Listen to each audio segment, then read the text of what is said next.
So my people, matters are rising concerning 30th of May, the day Biafrans set aside to honor and celebrate their fallen heroes, those that died during Nigeria Biafra war, right? So according to IPOB, they declared a total lockdown of the entire Biafra land to honor their fallen heroes who fought gallantly in defense of their land. According to IPOB, the honoring of the Biafra fallen heroes is a yearly event introduced by IPOB led by Nnamdi Kanu. So now, Nigeria police is opposing the IPOB May 30th lockdown order, asks Anambra residents, Igbos, to go out freely. So now, Igbos are reacting concerning this particular statement from Nigeria police. So they are saying that Nigeria government should not tell them what to do, even if they refuse to recognize, celebrate, and also honor these people, that they should not hinder them from doing that. So let's read out some reactions from this particular post that Nigeria police opposing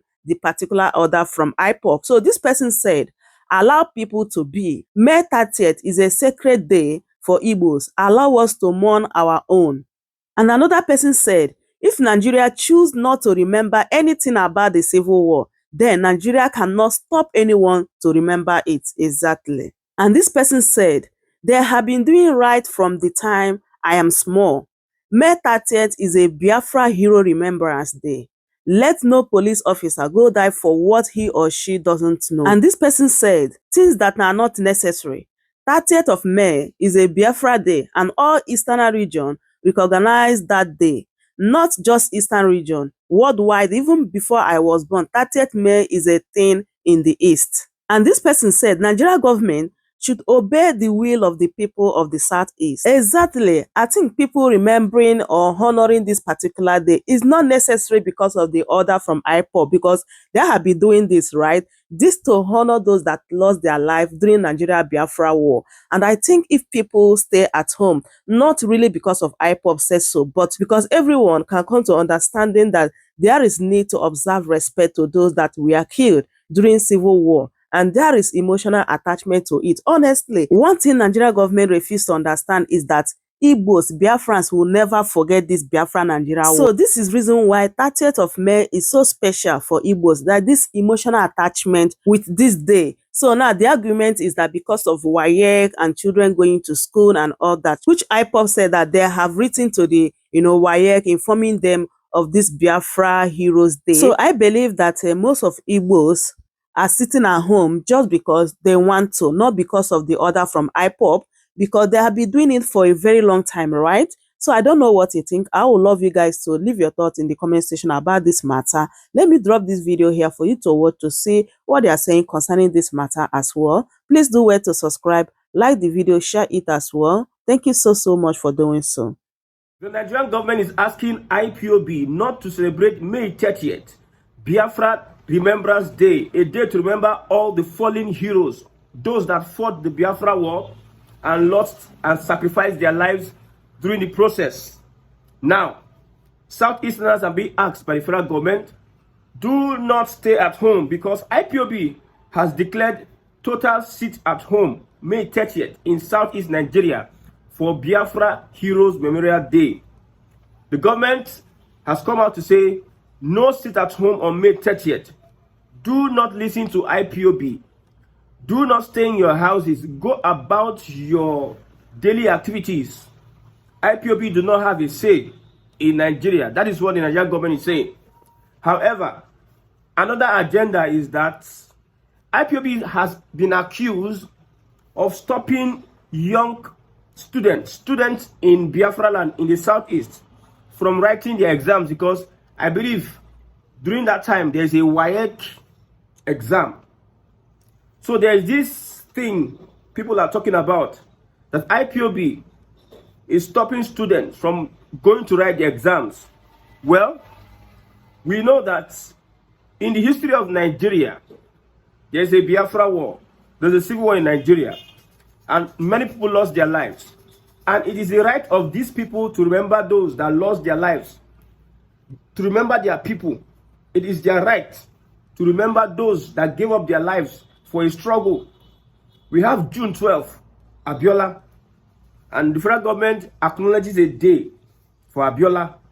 Why can't the people of the Southeast, even the governors in the Southeast, why can't they have a day to remember and celebrate the heroes and heroines that sacrificed their lives for the agitation of Biafra? Now, we know that the last year's WAEC results came out. Last year's WAEC result came out. And students in the Southeast did not miss their papers. So those that are carrying out the agenda of saying that IPOB is stopping people from going to write the exams, these are all lies. Many of those students are allowed to go and write their exams. I remember the last May 30th, when 5 soldiers in quote were killed, I think so, in Abia State. We saw that it was a planned game to tarnish the image of those fighting for Biafra agitation.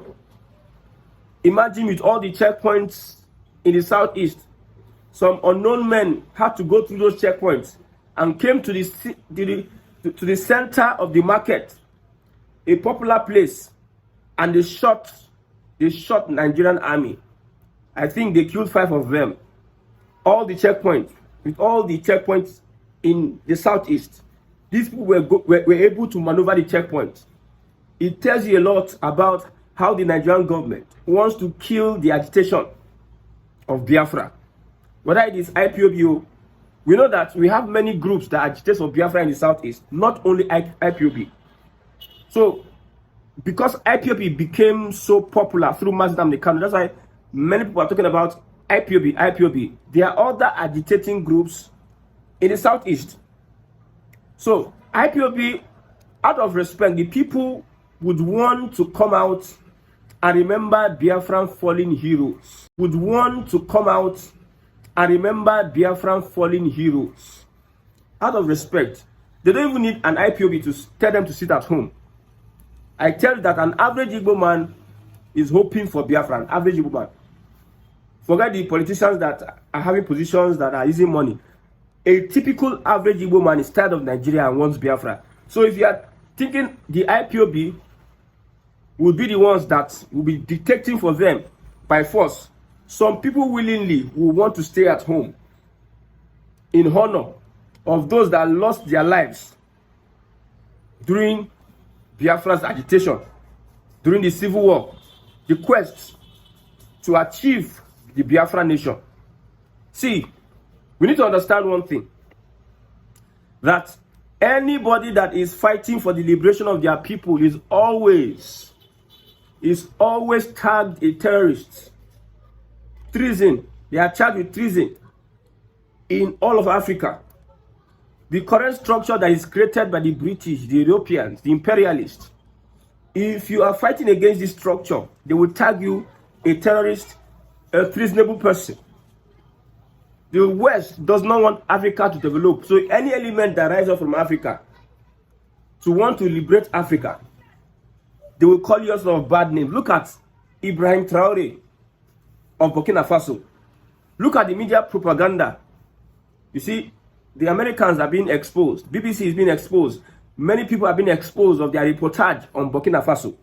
Mind you, if Burkina Faso is not doing well as a president or is carrying propaganda, now what is the business of France? What is the business of Britain and the United States? Why are they the ones? They are the ones that are pained because of just Burkina Faso. We have some other countries that are not performing. The vigor, the attention they are giving to Burkina Faso, they don't give it to other countries. There are some countries in Cameroon, the president there has spent decades without any visible development. Some other 3 or 4 countries that is being used by the imperialists, by the colonial masters. They don't focus on that one. But when you are coming to liberate your people from this imperialism, that's when they tag you a terrorist. This is the same about Nnamdi Kanu, IPOB, and those that are agitating, Sunday Igboho and others that are agitating for a restructured Nigeria, a separate state, Oduduwa nation, and all of you. Mind you, the Yorubas are not totally out of a restructured Nigeria. The Yorubas are not totally out. The Yorubas are still having it at the back of their mind. Maybe plan A, plan B, plan C. That they are moving towards an Oduduwa. Everybody will press brake because Tinubu is president. Our brother is the president. Let us suspend the agitation for now. Let us go soft, soft, soft. If you look at Sunday Igboho, he has been flexing up and down under Tinubu's administration. But the Buhari's administration was so active and wanted Yoruba nation by all means. But now the Baba is there, Tinubu is there. So no more agitation as it were. It is our brother that is there. I told you that each region has their own agenda. And one of the agenda of the Southwest is to use Nigeria and dump Nigeria. Use and dump. So Tinubu is in power, so they are using Nigeria now. If Tinubu leaves power and something else happens, you see the agitation for an Oduduwa nation. If Tinubu leaves power and things does not work in favor of the Southwesterners, that's when you see that they want to start aligning with the Southeast. We understand all those things for restructuring. That's why I said Tinubu has opportunity to restructure Nigeria now. Not be now that he's a president. He's enjoying the power, the everything, gallivanting. Not that now he's the president. He has the opportunity to restructure Nigeria. Now when in the presidency and Fulani come they play magu-magu, come they speak language where they don't understand. They will now start using emotional tactics to align with the Southeast. Let us restructure Nigeria. Now the Southeast is supporting Tinubu for restructuring now that he is president. I don't know why the Nigerian government would not want the Southeast to celebrate their fallen heroes. I don't know. I don't know the big problem. The problem in allowing the people to celebrate their fallen heroes. Because these people, without the Biafrans, without the Igbos, you can never tell the history of Nigeria. These people are part of Nigeria's history. So, if the government is saying that you should come out, if the government is saying that you should not come out because of IPOB, well, you have the final say. It is left for the people in Southeast to obey or not.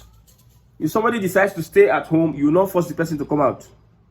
Of course, see, people do not obey you because you can just say it. If you have something that they admire, people will obey you. Respect is earned. You don't see respect reciprocal. Why would the Southeasterners want to listen to the Nigerian government? Give me one reason of not staying at home to respect their brothers. In fact, Southeast governors are expected to make sure that they lobby the federal government. They try and make sure that in the Southeast there's a day all the governors will cooperate. That's one thing the Southeast governors don't know.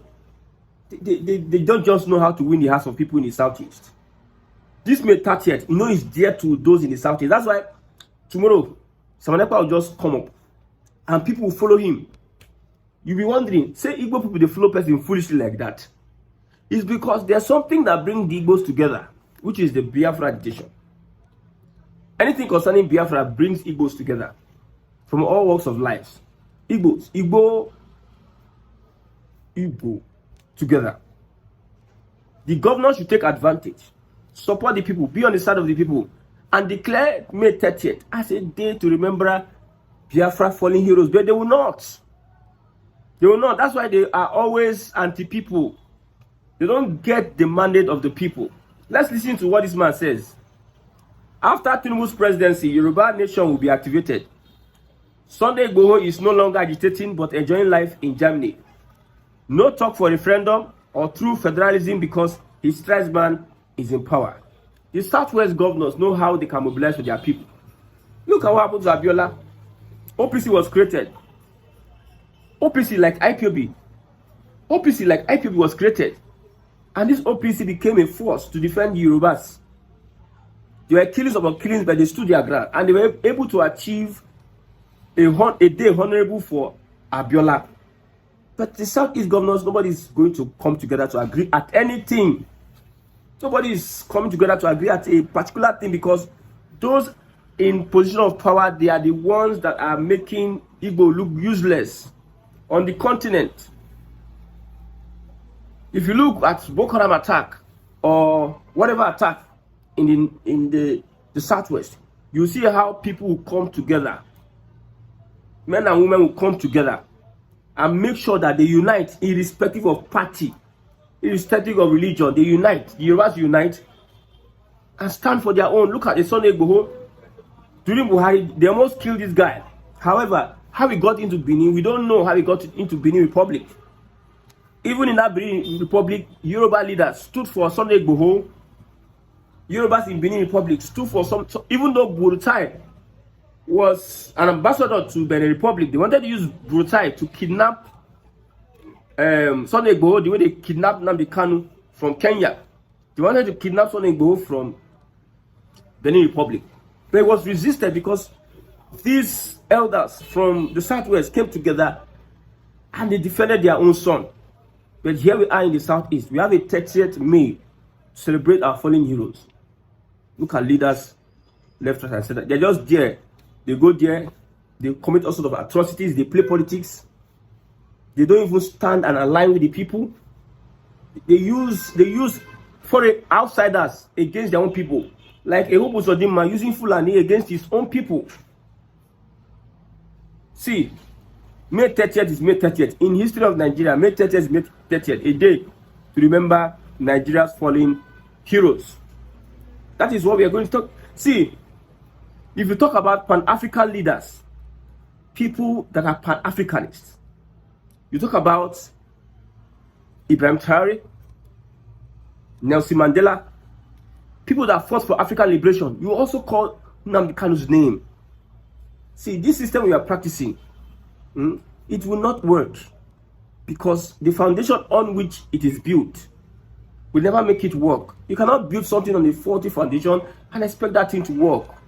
It's not possible, but some people believe that I can start things anyhow. I can steal elections and use that mandate you stole for better things. It's not possible. Life is give and take. See, there are some things you do today, you get the repercussion tomorrow. Natural. It's not about spiritual thing. If you put your hand in fire, your hands will get burnt. If you steal elections, mandate, you can't use it for better thing. But people want to force themselves. Nigeria is a mere geographical expression, according to Awolowo, who is a nationalist for the Yoruba people. It's a mere geographical expression. That's why Nigeria cannot work. And it seems Igbo leaders are now the enemies of a restructured Nigeria. Igbo leaders are enemies of restructuring. I have seen it. Look at what Benjamin Kalu and others are doing. Indigenization policy. Indigenization policy, you have not been able to find your feet as Igbos, as the Southeasterners. You have not been able to harmonize yourself, call yourself together, talk to yourself, and work with one voice, have an agenda, a unified agenda which all the governors will work with. You are talking about indigenization. If your language go extinct, if your culture, whatever you call your culture, is not replicated, if it goes extinct, you don't have an identity, you become an efulefu. While there are some people, they are very intentional about their culture. The government of the day sponsor their festivals. They sponsor actors and actresses, producers to produce films that will talk about the Yoruba heritage and Yoruba culture using the Yoruba language. But the Southeast governors are opposite of it. There's nothing meaningful they contribute.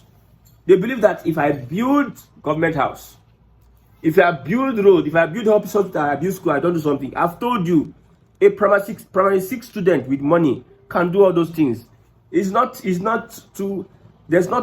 so special about building government house or building school, hospital. What's special? If I'm a chairman tomorrow, I'm a governor tomorrow, there's money on ground.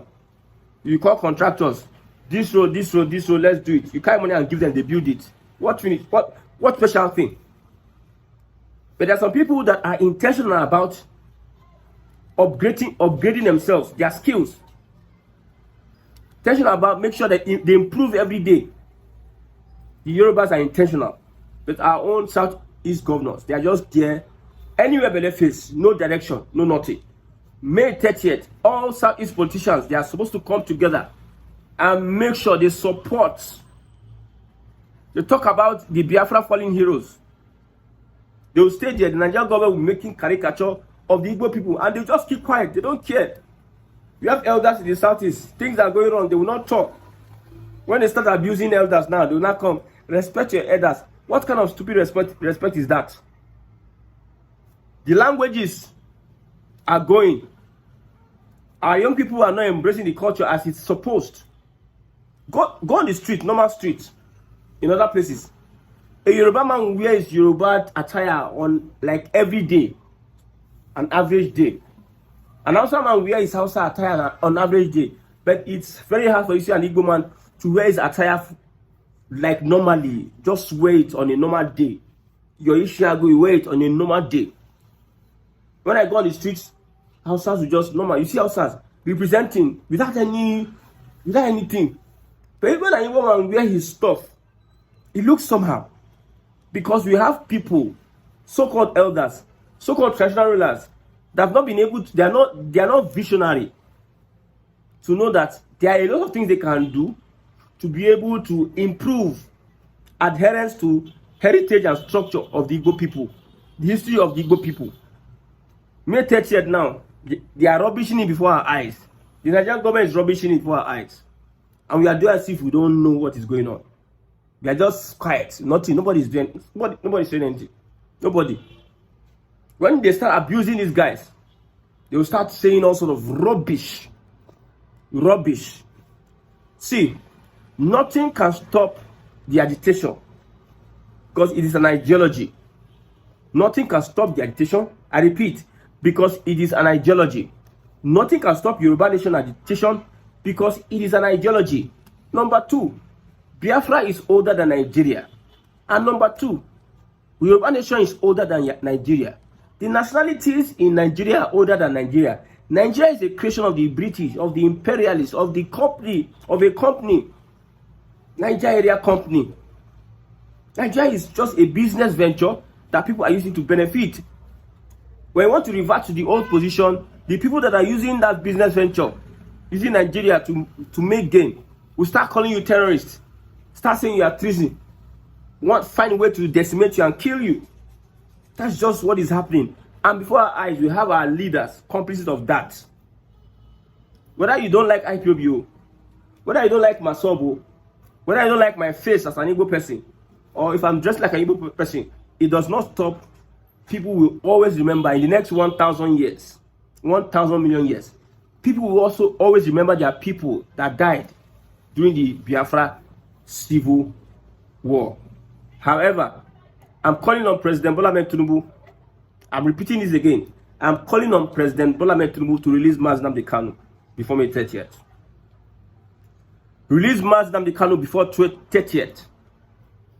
Release Nnamdi. You are laughing.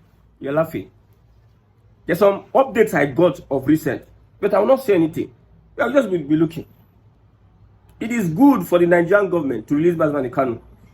It is good for the economy, for the stability of Nigeria, for Nnamdi Kanu to be released, and Igbos be compensated, and allow Igbos celebrate May 30th without any interference. Because as I see it, people not even listen to the government. Do people have hope or trust in the government? Especially in that southeast, government care. Especially in Nigeria, the federal government. The state government might overlook. Some state governors might overlook. And people will just stay at home that day. Then a federal government is giving a directive. Don't listen to IPOB, stay at home. So do you think the people will listen to you? If Tinubu is going to start on a good note from Southeast Nigeria, release Nnamdi Kanu. Now when you release Nnamdi Kanu, you go know whether the Igbo man will not support you. And if the Igbo man give you their support, because there's no support Igbo man has for anybody in the north. There's no support. They only have the person they can support in the south. Nobody can get that support anymore. They have been giving other people in northern Nigeria in those years. The only support that the Igbo man can give is to a southerner. And how will Tinubu be able to win the hearts of? Well, he went to Anambra State. Instead of Professor Soludo, ask him the roadblock standard railway, gas pipeline connected throughout the southeastern states. He's busy accusing Obi, talking about Obi, talking like a small Peking, backbiting. Yeah, critical issues, yeah, backbiting. That's why I say the kind of leaders we have as Igbos these days, my brother, I don't think that these people are Igbos at all. There must be something wrong with Igbo leaders. In quote, those that call themselves Igbo leaders. There must be something fundamentally wrong with them. May God help Nigeria. Welcome to Shamras News TV.